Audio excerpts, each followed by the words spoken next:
When somebody's under a parachute, right, and a lot of people have nervousness under the parachute. You're looking down at where am I going to land? I mean, there's some good places to land and a lot of not so good places to land, right? Trees and water and all that. And I remind them that their ability to see clearly what's really in front of them, right? Not just their preconceived notion about what they feared would be there, but what's actually there requires a sobering process. And that means that you need to hold your eyes still and expand your full breath, open your rib cage and let it out slowly, and move yourself to a place of first peace and silence, and then gratitude, thankfulness, looking around at the beauty and letting that cause the goosebumps in your body to raise up. Wow, this is beautiful, because you can't be there and in fear at the same time. That's a big one, isn't it? And to say, and maybe this would make sense for you as well, but I say if you're really worried in the airplane before you jump out, look out into the other eyes in this airplane and reach out with your love and try to help. Try to help cheer up that person who's more afraid than you are. To try to be in this place of compassion activates, from a physical perspective, the prefrontal cortex, right, where love and compassion come from. And behind that, the pineal gland, right, to wake up the higher self requires us to let go of the fear mind, the reptilian brain that goes, oh, I have to fight for life. Actors do it. Yeah. On stage, when they're facing, stage fright and things of that nature. Yeah. I used to visit as a part of some of my training, mental hospitals. I got experience, and ability to do this, and signed on well in advance, and had to basically beg to be a volunteer there. Background checks, and then from that point on, if I'm a volunteer, then I get to see a lot of the inner workings of what goes on with what humans call insanity. So I'm going to share a brief little story with you about this. There was a lady who was in extreme fear, extreme panic. She had been committed involuntarily, like completely against her will. She's like, oh, I'm here, and oh my gosh, I'm not crazy. And she was just such severe panic that it was really making her illness come off like 1,000 times worse than what it actually was. Yeah. So basically, I didn't really know what to say to her to make her feel better, but here we were in the same restroom together, and she was in a stall next to me, screaming and crying and pounding on the stall. And I'm like, okay, I'm going to try to come in, and help you out.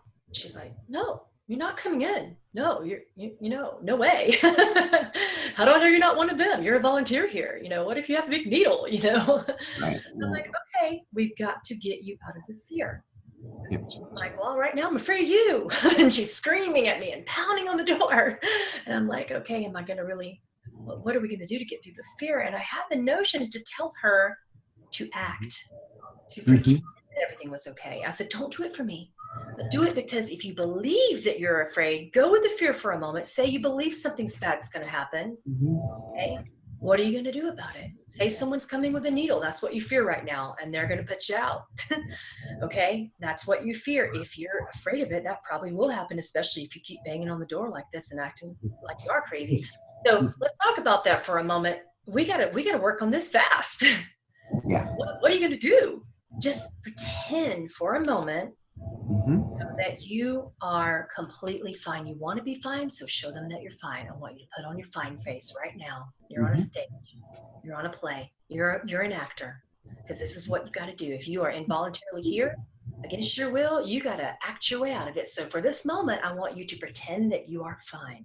She's like, that simple? I'm like, yeah, it's that simple. Breathe with me and pretend you are fine. Because I really did see someone that I think's coming, and so you better pretend that you're fine now. So there was no choice. She started breathing. I'm like, you don't want that shot, right? Right? So pretend now. So that whole fake it till you make it thing, when it comes to fear, really worked with her in that moment, and she calmed down. Someone did come, and I'm like, I got it. It's okay. She's fine. She's like, oh my God, thank you. That's huge. You really hit a big one that I use all the time. Does that often when you're on your way down and it's like your first jump and you're kind of like almost at the bottom and you're thinking you're gonna run into a tree or something, is that a valid thing that you could say, I can fake it my way through this landing? That can be how you feel. It changes how you feel, and the body changes the brain. You know, that if you act calm and you breathe calm and you stand confidently, I have them do the victory pose with the fingers open, or the Wonder Woman, you know, that one, and just assume that body posture as if you're being filmed. As, all right, I want you to first, let's be the scared person. And I have them act it out. So what would you do? What would your eyes look like? What would your breathing be like? You know, where you hold your breath once in a while, then you go back to the high, you know, low frequency, high amplitude, or was it the other way around, right? And so now I want you to be the hero. I want you to be the compassionate hero that's not just saving yourself. You're not just brave for you. You're brave so that you can be of assistance, of awareness, so that you can be of assistance. And it's phenomenal how quickly people shift through this. I mean, William James, just, you know, the father of modern psychology, he spoke a lot about that. Walk slower so that you feel less afraid. Right. That's a big one. Well, thank you so much. We got to get wrapping up so I can go take care of my little ones. Yep, me too. I can see mine, you know, knocking on the door. We're ready to go.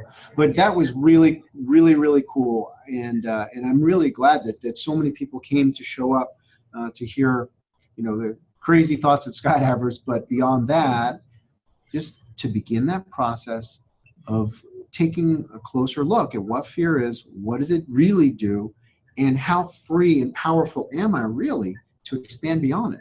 Because that's limitless. We really can be free of the limiting aspects of fear if we choose to be. Absolutely. Absolutely. Well, thank you so much for having me.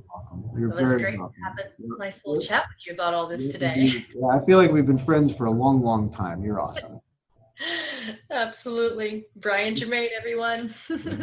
Thank you all. Namaste.